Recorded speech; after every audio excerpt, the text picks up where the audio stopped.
Good morning, good afternoon, and good evening, whenever and wherever you. And welcome back to the Beat Up Plans. We sink our teeth into a new game, and this time the game is Hand of Fate.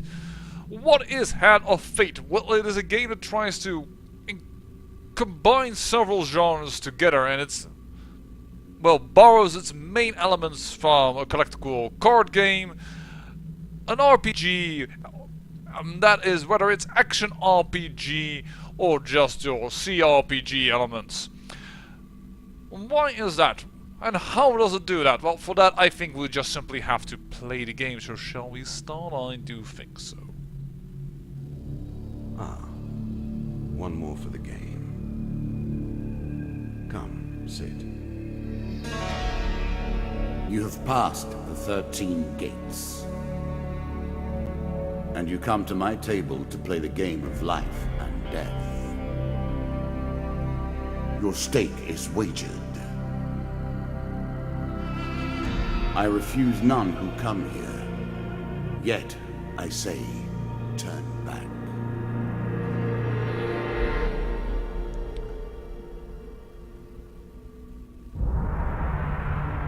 I thank you for your warning, old man. But I will not be deterred upon my chosen path. I shall play the Hand of Fate. Deal me your cards. The game begins. One lives and one dies. Let us see what you are made of.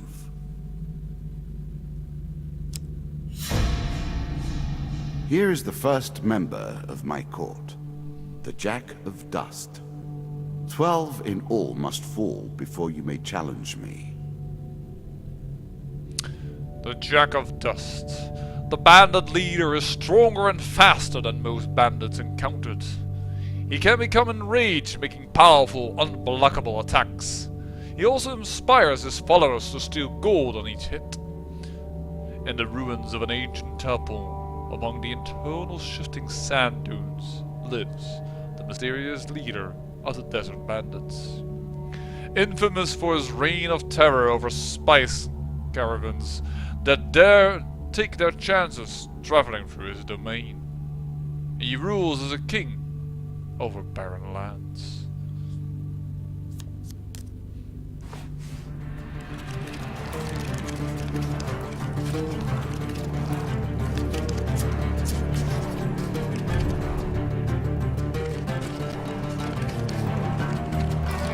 Let the cards fall where they may. We begin. And we shall begin indeed, and here you can already see the collectible card game element of it. There are several cards in the game that he, shovels and places them into the old deck. And as you go along the path, you come across cards that will win you tokens. Tokens is really what we want to have. It's the ultimate loot, if you will. Because they unlock loot, equipment, and unlock new story elements, new cars, and new adventures along the way. What do you mean along the way? Well, I'll show you. Mr. Lionel. I was never a fan of illusion or pretense. Here, I'll make an exception.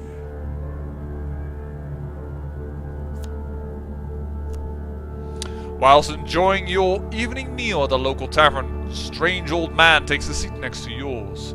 He taps your shoulder quite painfully with his wooden staff to get your attention, and you notice that he appears to be a goblin, poorly disguised as a human.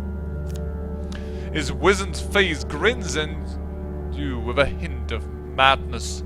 My name is Mr. Lionel. If you give me what I need, boy, I will conjure up your heart's desire with this wizarding wand of my own creation. He cackles uncontrollably for a few moments, then sits patiently waiting for your answer. We can give him the bread from your plate, 20 gold, or if we had it, because we don't, or ask him what he needs, or I can ignore him. Well, I'm just gonna give him something. He considers the bread seriously before placing it carefully in his coat pocket, seemingly satisfied. Mr. Lionel taps his staff on the ground and his shield materializes at your feet. There you go, old bean. He smiles a warm grin that reveals all his chipped and yellow teeth. Your face reminds me of my son. I haven't met you before, have I? No, Mr. Lionel, you haven't, because, well, I'm playing this blind. This is the very first time that I'm playing the game, so you have all my fresh reactions and what have you not. I've always think that's kind of enjoyable. And we gain a shield. Oh. Can we go back? I guess I'm going to have to look in on my video what the first thing said, but weapons with this trait allow the hero to counter their foes' attacks. Look for the green attack indicators above foes, press the Q to counter. Alright. You can now reflect your opponent's ranged attacks using your shield. Make good use of this skill if you wish to survive. Then before you can stop him with inhuman speed, he snatches a pickled onion off your plate and sprints out the tavern door. Hey! I only gave you my bread! Goblins. The maiden. Fair Merith. I'm not surprised to find that this encounter remains vivid in your memories. One day in a shady forest, you encounter an elf maiden. He stops to greet you. I am Merith of the Forest Folk. My people have long helped the mortals of this realm. What boon would you ask of me? I'm not gonna do that every time. Holy heck, man. I'm gonna ask for gold. I'm an adventurer after all. Merith seems surprised. It's unlike an adventurer to beg for coin, but very well, if that's what you wish. Unlike an adventurer. Ooh, 20 gold. I'm sure you're grateful for that.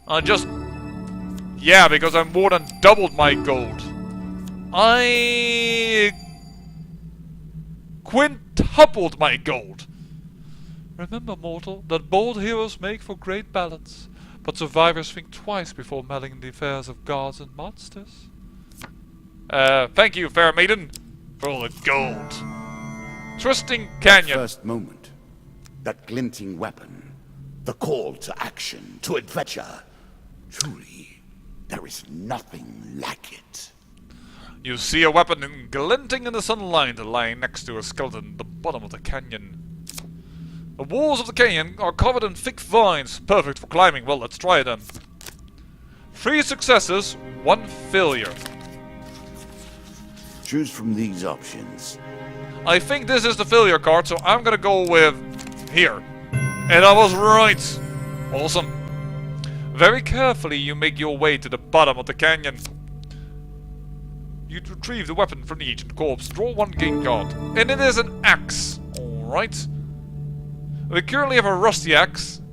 And we will do 20% more damage. Yes, we will equip this. A moment to savor. That will make you much more effective. And apparently we lose the card. The rusty axe went out of the pool here. Bound once more, seeking the heart of it all. Alright. And as you can see, with each step we take, we use a little bit of our food.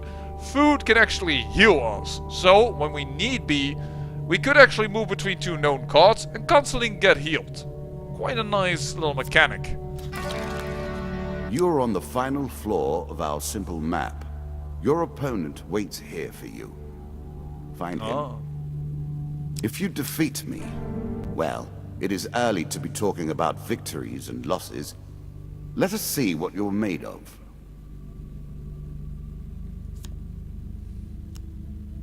While crossing the ancient rope bridge of Dead Man's Gorge, you hear the sounds of movement from below. It is an ambush. Our first combat. Let us hope it goes well. And this is the animation. You can skip by it though, but for the first time I definitely want to show you. Voila, you get your axe, you get your shield, you get everything, your health and what have you not. And there are the enemies. You can now counter your opponent's attacks. Hit the counter button when you see the flashing indicator. Alright, we have moves done. Dodge, roll, and thing. Stun? Oh, that is not how you dodge. Nope. No, you don't.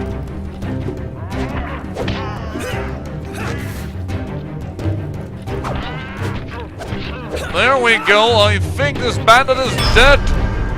Sliced him right through the jugular of his neck. Hey, that left on the guy on the left was still moving. You recover what you gain from the dead. Draw 3 gain cards. One is an armory. A classical approach to dealing with crowds. During combat, press 2 to throw knives in 8 cardinal directions. Artifacts provide powerful special abilities to use in combat, but it takes time to ready them. Yes, but we don't really need them. Oh, another ambush. What did you think would happen with a card called Ambush, eh? Well, the same thing that happened at Dead Man's Gorge, I take it. A slight rustling behind you is all you get as a warning before they spring out of the bushes, or whatever that said. I do not care. Bandits are bandits, and wherever they come from and wherever they hide, it is... This doesn't look like an ambush in the bushes. Did it say dungeon? I don't know. So we have a new thing that we use using 2. Alright. Well, let's do it. Oh, it is an insta-kill. Nice. Bye-bye. Can you dig it, sir? I can, for sure. The artifact is an insta-kill. That's pretty cool. While searching the area for anything worth salvaging, you realize that one of your opponents is only pretending to be dead. Oh, sneak up on him and kill them. Okay, so this is the failure card. Keep it... Is it discard again? Oh, it's not discarded in my knowledge. Okay, I'm quite bad at this apparently. Taken by surprise, you are knocked to the ground. When you recover, you find yourself alone with the dead. No gain cards. That's kind of unfortunate. Darn it, I really thought that wasn't the card, but I might need to improve on that. Oh, you will have had a laugh of that. Traveling Mage. In a shady grove of the beaten trail, you find a traveling merchant looking to trade with wandering adventurers. Well, I am a wandering adventurer. How convenient. Mage sells only specific items that they discovered in faraway lands. Their prices can be high, but they also pay well for anything that catches their interest. So, high prices, high selling prices. Alright. If you were wondering why you've been collecting all that gold, you now have your answer. We're starting to get into the meat of the game now. The back and forth between resources and rewards. I have the handy wraps. Each strike inflicts a curse, slowing and weakening your opponent. That's pretty awesome. The Plunderer's Cap, when you draw supplies, instead they'll roll 2 and pick 1. Alchemic Silver, press 2 to attack faster with each successful strike. The longer you combo, the more explosive the reaction. That's pretty awesome. And the Dragon Ring. While all Dragon Relics are equipped, receive plus 50% max health and full healing after combat. But then I have to have all of them. But we can definitely buy the Hag Wraps. It's not enough that you kill them, you'll curse them too. Yes. Interesting choice. And we don't have money for the rest, actually, because with 33 gold we have only 27 left. Unless we sell something. But yeah, we threw away our axe. We can sell Damocles for 18, though. And then we could buy the Alchemic Silver, for instance. Press 2 to attack faster with each successful strike. The longer you combo, the more explosive the reaction. I actually rather think I like the cardinal direction kill everybody. I'm going to leave. But the Hag Wraps, I like it. And then this must be the Jack of Dust. You have reached my first champion. A good man, driven to madness by a war that took all from him. Wife and child, kith and kin. From such dark and brittle iron, I forge my tools. Now we see your metal. Yes, we might indeed, but you have abused a good man, so it sounds. This token will unlock more cards if you can defeat this encounter. And there are the tokens that I talked to you about. They are not always only with the champion of the end level, but they can be along the way, but I think we will discover them later on. After all, this is the intro, if you will. Well, let's see the opening animation for the Jack of Dust, assuming he has one.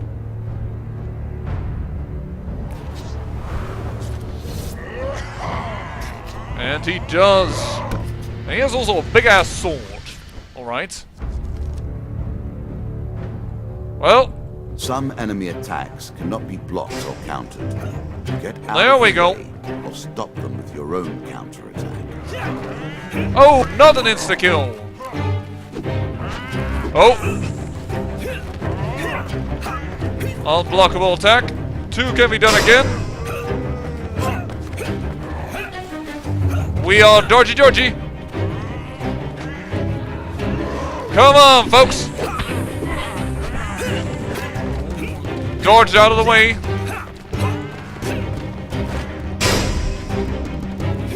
I don't think I hit anybody with that one.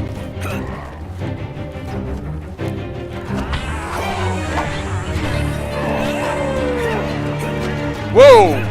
I just kinda hit the balls there while he was doing his unblockable attack, and that did interrupt him though. We got a what now? Another one? Yeah, we did. Do we gain new ones with each kill? Oh! Get rid of that unblockable attack there.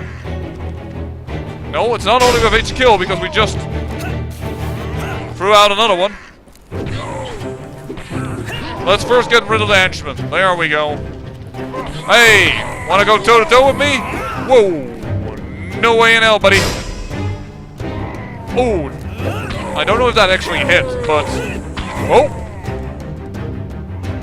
Man, he's slow, and didn't line that up properly. I did not realize you were such a fearsome adversary.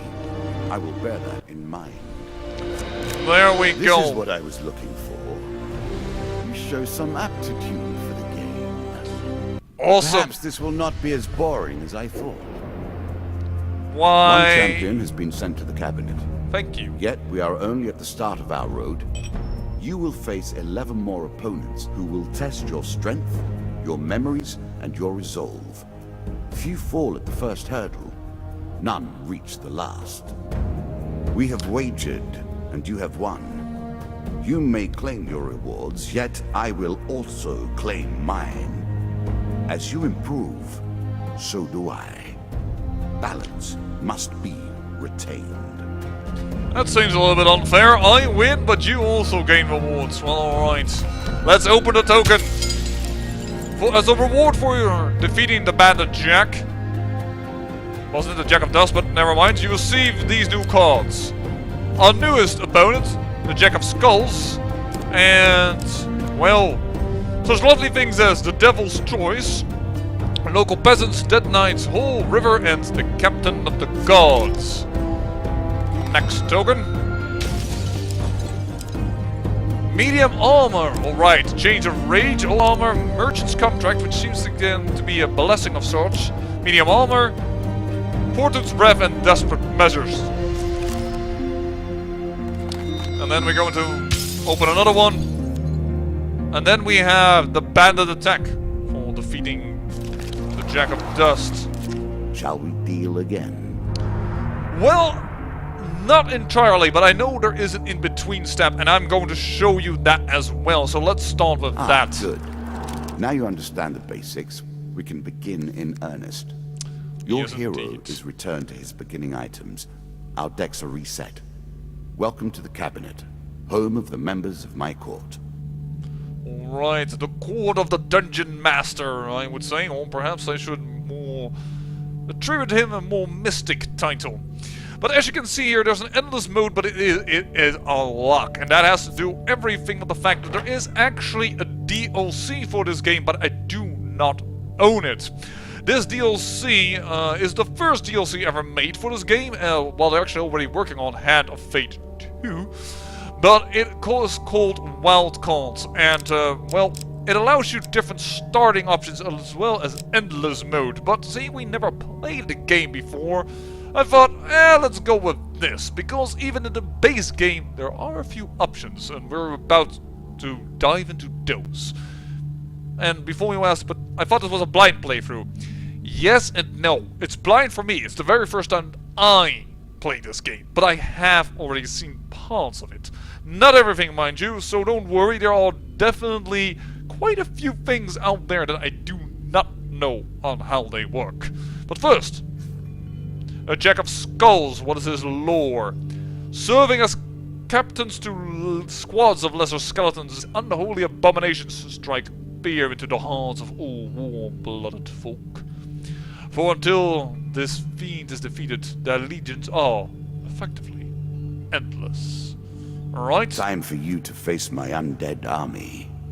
Meet the Jack of Skulls. Why that this lights up, I do not know, but let's go into the deck builder. And here comes... No, we'll do it on our own. Here comes the collectible card game element of this game.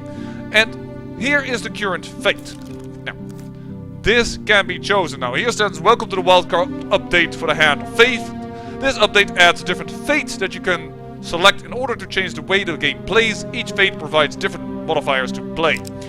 We are currently playing as the Adventurer, that's probably because it's the start. This is Apprentice, stronger players, stronger combat, weaker enemies, and limited achievements. Well, to be very honest, and an Apprentice Adventure.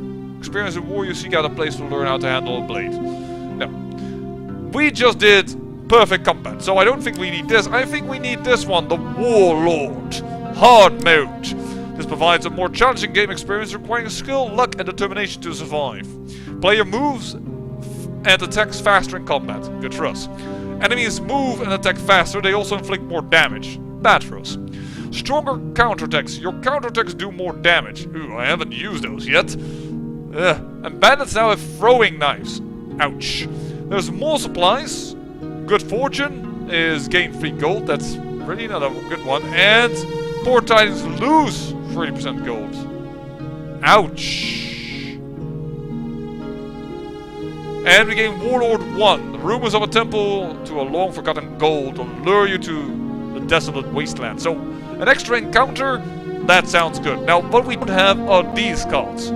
These are part of the Wild Cards DLC, which is Soldiers Training, Shadow Agents. Chance card are easier. I might have actually needed that, considering I just said, it's not that card, and then it actually was the card that was bad.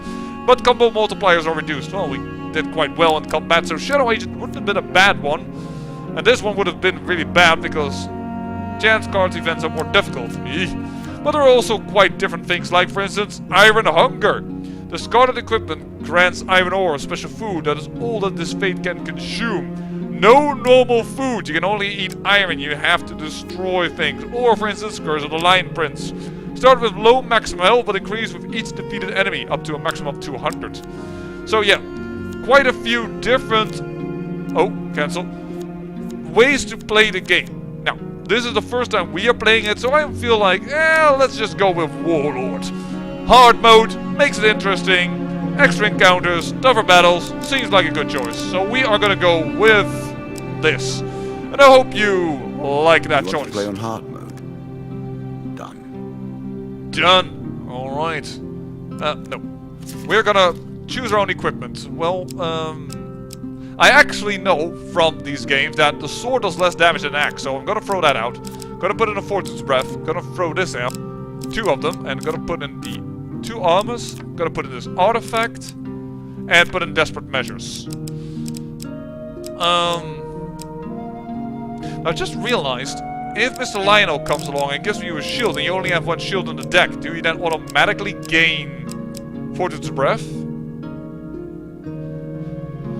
I'm not sure, however, if that is smart, to be honest, because I also know that it goes through your deck in order to dig for the next shield. So if it first finds all the weapons before it finally finds a shield, well, everything else is discarded. What actually... Oh, we don't know what Fortune's Breath does. This card is new, and thus its contents are unknown. Find this card during play, and secrets will be revealed. We only know what the Explorer's helmet does. It reveals stairs encounter upon entering a level and grants a gold bonus for revealing every counter on the level. Could be nice. Extra gold. Healing cap. Any healing that the player receives is doubled. Could be nice. We haven't seen that, but for each step you take in the dungeon, so each new encounter, you lose 1 food and gain a little bit of health. I'm not sure on the number. But, yeah. There is also potential for you to starve to death, because if you don't have any food, it's not that you don't gain any health, no, you also exactly lose it. So, a thing to keep in mind. Healing cap. And, well, Damocles has worked wonders for us, and I don't know what the mercenary contract does. Yeah, new card, so we'll have to see. Alright, I say that this is pretty good. And then let's go to our encounters. Well, I want all the new stuff in there, so let's just throw out the Deadman's Gorge you have, Ambush, and Winding Trail. Well, let's just throw out the Ambush card. Because this is always an ambush, but this sounds like it always is an ambush, huh? And we had that one already, so voila! Deck is made, and with this deck and on hard mode, we are gonna go into the next video. But, if this is, for instance, the first video by which you discover my channel, then hello! If you liked it, please leave a like, and if you want to see more, do hit that subscribe button. I do release a video almost every single day, and I have always 2 series running, so perhaps you even like another series that I've made, all in playlists. And if you are a regular viewer, also perhaps hit that like button if you do like this series, and let me know in the comments, because, well, as you always know, I do listen to my watchers. But in the meantime, I say, I thank you for watching, and remember, great peril yields great beauty.